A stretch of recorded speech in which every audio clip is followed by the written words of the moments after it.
오늘 우리가 함께 볼 말씀은 사무엘상 14장 전반에 걸쳐 있는 내용들입니다. 크게 두 가지의 내용 정도로 구분해 볼 수 있는데, 한 가지의 사건은 요나단을 중심으로 벌어지는 사건이고, 또 하나의 사건은 사울을 중심으로 벌어지는 사건입니다. 하루는 요나단이 이 블레셋 군대를 향하여서 한 가지 꾀를 냅니다. 자기와 함께 시종드는 자를 포함하여서 둘이 가서 적을 급습하여서 전쟁에서 승리를 하겠다라는 생각이었습니다. 사울 모르는 사이에 이 두 사람이 몰래 진영 밖으로 나아가서 블레셋 사람들을 치러 올라갑니다. 그리고 이 요나단이 자기와 함께한 자에게 말합니다. 하나님이 우리를 도우신다면 이 전쟁에서 승리할 것인데, 하나님이 도우신다면 저들이 우리를 올라오라 할 것이고, 하나님이 이 전쟁을 우리에게 허락지 아니하시면 자기들이 내려오겠다 할 것이다. 그러니 저들의 반응을 보고 우리가 이 전쟁을 한번 점쳐보자. 그래서 블레셋 사람들에게 자신의 모습을 드러냈습니다. 자신의 모습을 드러냈을 때 블레셋 사람들은 요나단과 그의 종에게 자신들에게 올 것을 요구합니다. 요나단이 요구했던 하나님의 허락이라고 생각했던 반응이었습니다. 요나단이 자기의 종과 함께 선제 공격을 하게 됩니다. 그리고 전쟁에서 승리하게 됩니다. 이것이 첫 번째 이 14장 사무엘상 14장에서 기록해주고 있는 첫 번째 사건입니다.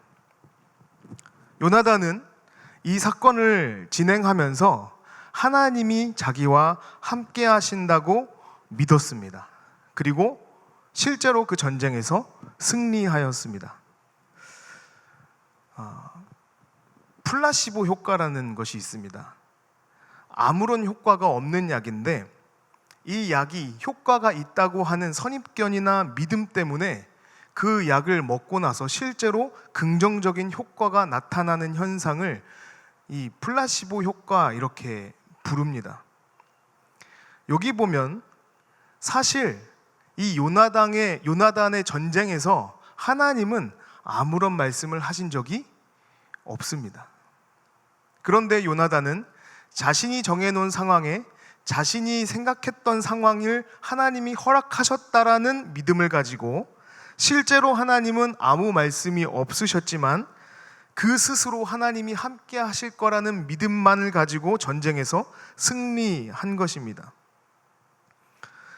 이 본문을 가지고 우리가 요나단의 믿음의 담대함을 보고 우리가 본받아야 합니다, 이것이 믿음입니다 라고 해석하게 된다면, 우리는 우리 삶을 살아가며 긍정적이고 담대하게, 또 우리가 옳다고 생각하는 이 일들을 가지고 최선을 다하면 된다라고 여기게 되고, 그러면 하나님이 도와주실 것이라는 착각을 할 수 있게 될 겁니다. 혹은 내가 정한 상황이나 또 내가 가정한 현상들이 벌어지면 이것은 분명히 하나님의 뜻이라고 스스로 결정하고, 마치 하나님이 원하지 않으신 일일 수도 있고, 하나님은 아무런 말씀을 하지 않았음에도 불구하고 이것은 하나님의 뜻이 이루어지고 있다라고 착각하는, 마치 응답의 플라시보 효과를 경험할 수도 있다고 하는 겁니다.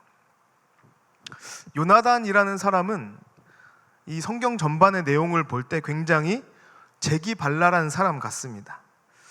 요즘 MBTI라고 하는 성격 유형 검사가 굉장히 유행합니다.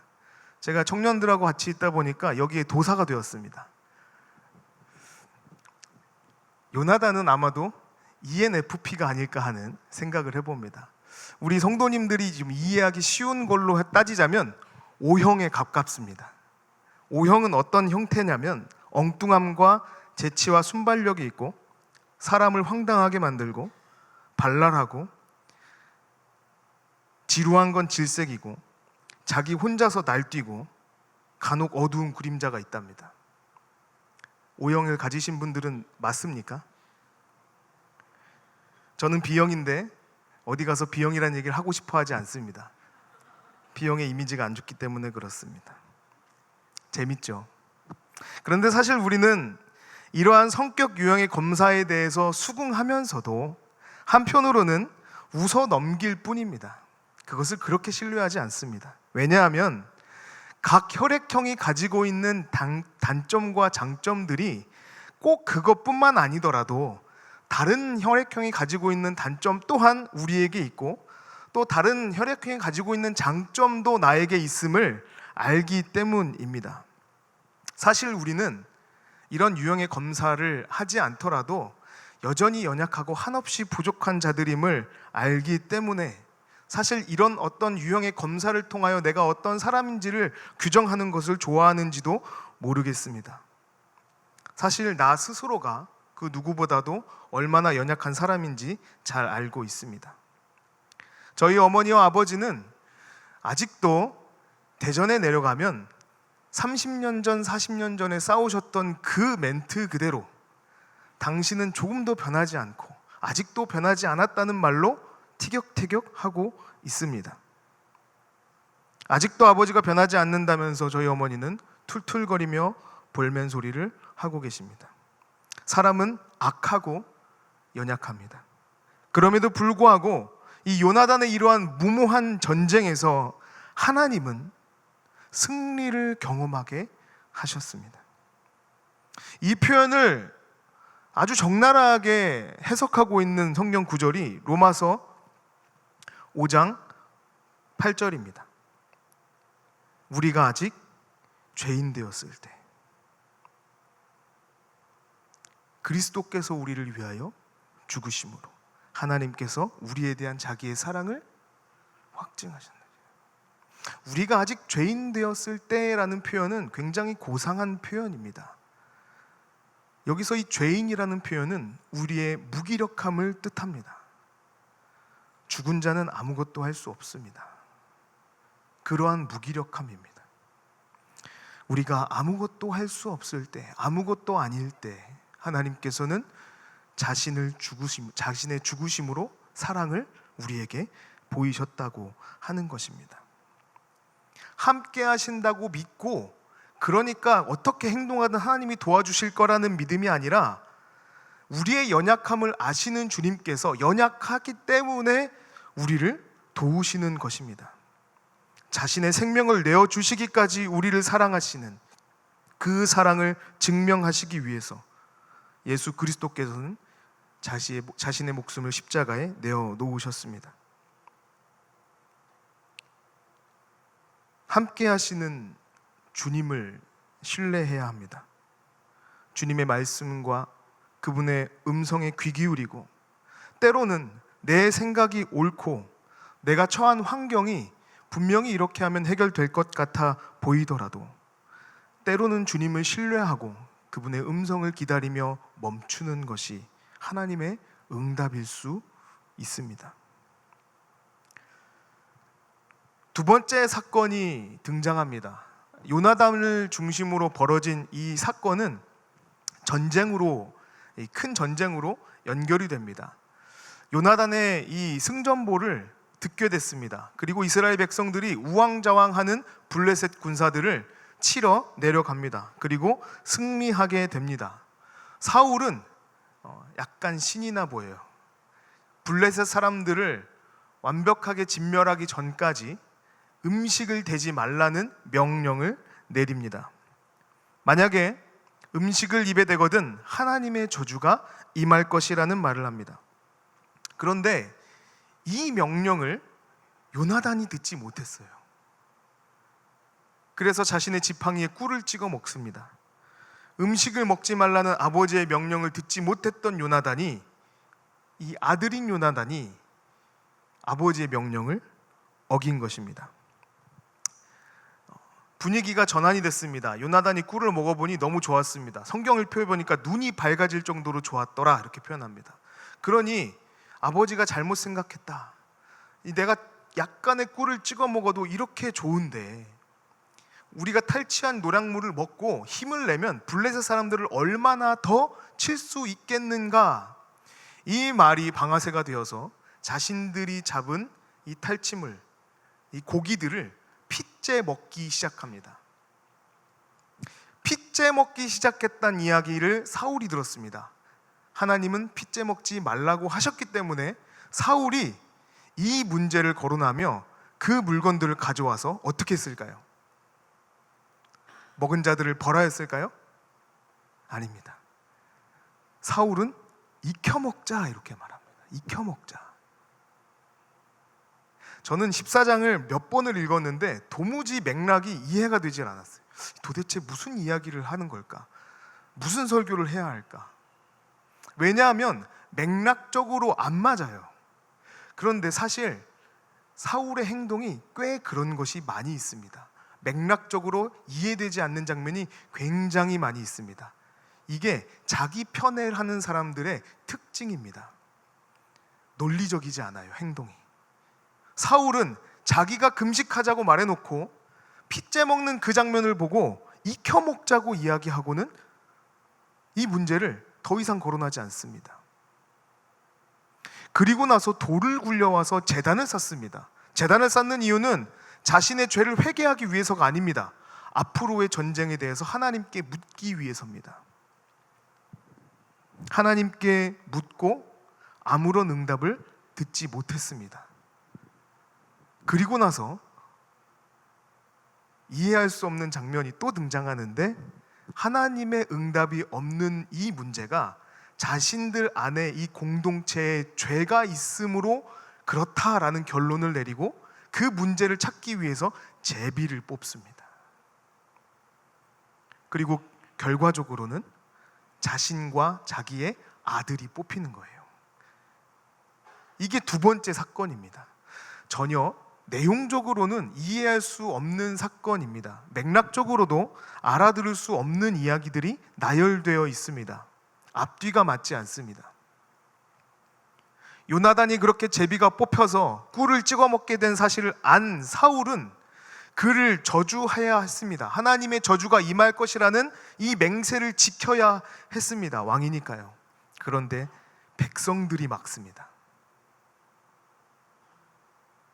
요나단은 혁혁한 공을 세운 용사라는 거죠.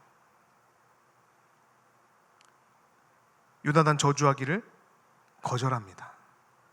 그랬더니 사울이 어떻게 합니까? 저주하지 않아요. 그러니까 지금 내용이, 이 두 번째 내용은요, 전혀 맥락적으로도 이해될 수 없고 논리적으로도 하나도 맞지 않습니다. 그런데 이 내용이 성경에 쭉 기록되어 있는 거예요. 여기에서 우리는 14장을 글로만 읽으면 그렇게 문제가 되지 않는다고 생각할 수 있습니다. 저도 한두 번 읽을 때는 별로 그렇게 큰 문제를 느끼지 못했습니다. 왜냐하면 형식적으로는 다 맞기 때문에 그래요. 형식적으로는 문제가 없기 때문에 그렇습니다. 사울이 보여주는 이 모습은요, 자신의 말을 지키는 형식에 있어서는 어쨌든 한 번씩은 다 짚고 넘어갔습니다. 이러한 이 형식을 지키는 일들을 한번 보자면요, 사울은 제사도 드리고 하나님을 두고 맹세도 했지만 이 전혀 상관없는 해석과 행동을 보여주는데, 전쟁 중에 음식물을 먹지 못하게 하고 핏째 먹는 행동을 눈감아줍니다.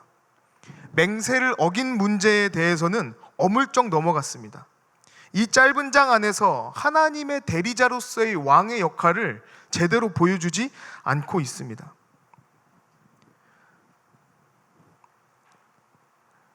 맹세한 것은 지켜야 합니다. 특히 하나님의 이름으로 맹세했다면 반드시 지켜야 합니다. 핏째 먹었다면 그것은 하나님의 법을 어긴 행동입니다. 처벌했어야 합니다. 하나님의 말씀을 듣기 위해서 하나님이 아무런 말씀하지 않은 그 상황 가운데 자신의 죄를 깨달았다면 우리는 여기에서 생각해 보아야 될 비슷한 상황이 있음을 알아야 합니다. 여호수아가 첫 지도자가 되고 나서 아이성을 점령하지 못했던 그 원인을 찾았을 때 아간이 죄를 진 것을 발견하고 어떻게 합니까? 돌로 쳐 죽이고 불태웠습니다. 이것이 지도자가 보여줘야 할 행동입니다. 그런데 사울은 그렇지 못했다는 것입니다. 형식적으로는 어쨌든 무엇인가 다 짚고 넘어갔고 큰 문제가 없어 보이는데, 우리는 이것을 통해서 사울의 마음이 형식에만 집착해 있고 그 중심인 하나님께는 닿아 있지 않음을 알 수 있다는 것입니다. 형식은 굉장히 중요합니다. 형식이 없으면 질서가 없습니다. 그리고 효율도 떨어지기 마련입니다. 그러나 형식은 그 사람의 마음을 담을 때 완성됩니다. 순종이 제사보다 낫다는 말을 잊어서는 안 됩니다. 하나님은 지금도 영과 진리로 예배하는 자들을 찾으십니다. 그런데 그럼에도 불구하고 오늘 성경을 끝까지 읽어보면요, 사울은 앞으로의 전쟁에서도 승승장구함을 기록하고 있습니다. 왜 계속해서 사울의 승전보를 기록하고 있을까요? 이 구절 때문에 14장은 더 혼란스럽습니다. 왜냐하면 그렇게 좋은 승리를 기록하고 있는 이 14장의 마지막 때문에 이 요나단이 보여준 행동은 객기가 아니라 용기처럼 해석됩니다. 사울의 변심과 맹세를 번복하는 이 행동은 사울이 자기가 처한 상황에 따라서 얼마나 유동성이 있는 사람인지를 보여주는 것 같고, 사울은 백성들의 말에 귀 기울이며 자기 자신의 아들의 죄를 용서해주는 자비함을 가진 사람인 것처럼 여겨지기 때문에 그렇습니다. 우리는 계속해서 왕 또한 하나님이 세우신 자리고 왕도 하나님의 말씀을 들어야 하는 백성이라고 고백해왔습니다. 그런데 이제 와서 사울의 행동이 하나님의 말씀을 무시할 만큼 권위 있는 행동이 될 수도 있을까요? 아니요, 그럴 수 없습니다. 우리는 그 사실을 너무나 잘 압니다. 이미 14장 안에서도 전쟁의 승리는 하나님께 달려있음을 기록하고 있습니다. 그래서 전쟁에서 승리할 때마다 하나님께서 승리하게 하셨다라는 언급을 분명하게 하고 있습니다. 그럼에도 불구하고 사울의 승승장구를 기록하고 있는 것은 어디까지나 하나님의 신실하심 때문임을 우리는 알아야 합니다. 예수님께서 제자 중에 한 명을 가룟 유다를 세우시고 그를 부르셨습니다. 그런데 가룟 유다가 바랬던 예수님, 이 메시아의 모습은 그가 생각했던 모습과는 다르다는 사실을 알았을 때부터 유다는 혼란스러웠습니다. 그 틈을 비집고 사단이 그를 미혹하고 뒤흔들기 시작할 때 더 버틸 수가 없었습니다. 결국 예수님을 팔았습니다. 예수님이라는 메시아가 눈앞에 있음에도 불구하고 유다는 예수 그리스도가 자신이 바라는 구원자가 아니라는 잘못된 믿음 때문에 그 구원의 능력에 참여하지 못합니다. 플라시보 효과 말고 노시보 효과라는 것도 있습니다. 이게 효과가 있는 약인데 효과가 없다라는 잘못된 믿음 때문에 이 효과 있는 약을 먹었음에도 불구하고 이 긍정적인 효과를 경험하지 못하는 현상입니다. 유다는 인류 역사 최악의 노시보 효과의 표본입니다. 구원을 눈앞에 두고도 구원이 아니라고 생각하는 사람입니다. 우리는 바로 세워야 합니다. 함께 하신다고 믿고 내 마음대로 행하는 자녀가 아니라 함께 하시는 그분만을 신뢰하는 자녀가 되어야 합니다.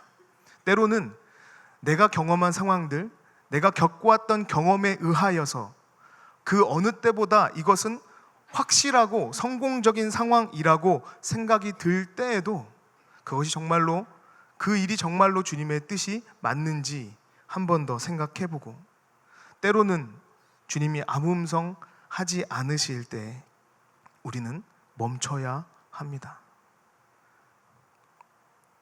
형식이 중요합니다. 형식이 없으면 질서도 없고 효율도 없습니다. 그러나 하나님이 기뻐하시는 것은 제사 그 자체가 아니라 그 제사를 드리는 사람의 중심임을 우리는 잊어서는 안 됩니다. 사무엘서에서 계속해서 언급하는 것은 그 사람이 하나님께 어떤 마음을 가지고 있느냐입니다. 얼마나 위대하고 어떤 일을 했느냐가 아니라 하나님 앞에서 어떤 사람인가. 하나님은 중심을 보신다고 계속해서 말하고 있습니다. 오늘도 우리는 하나님 앞에 우리의 전심을 다한 자들로 살아가야 합니다. 사람의 배경과 능력이 전부인 것 같아 보이는 착시 현상 속에서 우리는 살아갑니다. 오늘날에도 교회 밖을 나서면 말씀보다 능력과 돈이 우선되는 사회를 살아갑니다. 당장 내 눈앞에 보이는 것은 돈으로 해결할 수 있습니다. 내 처한 어떤 상황에서도 내 능력과 돈이면 다 해결할 수 있는 세상을 우리는 살아가고 있습니다. 저는 과감히 말할 수 있습니다. 이것은 이 세상이 주는 착시 효과입니다. 우리가 붙잡아야 할 것은 세상의 명예나 권력이나 돈이 아닙니다. 우리가 취해야 할 것은 예수 그리스도의 구원입니다. 효과가 없다는 의심이 우리 안에 끊임없이 도전할 수 있습니다. 그것이 전부가 아니라고 우리에게 말할 수 있습니다. 그러나 구원은 우리의 가장 큰 희망이요 소망입니다. 그 어떤 노시보 효과도 우리의 구원을 취소할 수 없습니다. 오늘 하루 성실하게 열심히 살아온 우리의 삶을 주님이 기억하십니다. 그리고 이 밤에 쓰라린 상처와 마음을 가지고 나온 우리의 기도 제목을 주님께서 들으십니다. 당장 우리의 문제가 해결되지 않는 것 같아 보이고, 때로는 하나님이 응답하시지 않는 것 같이 느껴지고, 다른 사람에게 있던 기도의 응답이 내 삶엔 이루어지지 않는 것 같아 보인다 할지라도 하나님의 손이 짧아 구원하지 못하심이 아니라는 사실을 믿으시기를 바랍니다. 오늘도 여전히 우리를 통하여 일하시고 우리를 붙드시는 주님의 손을 기대하며 이 밤에 함께 기도할 때 주님이 우리를 붙드실 줄 믿습니다. 우리의 기도에 응답하실 줄 믿습니다. 기도하겠습니다.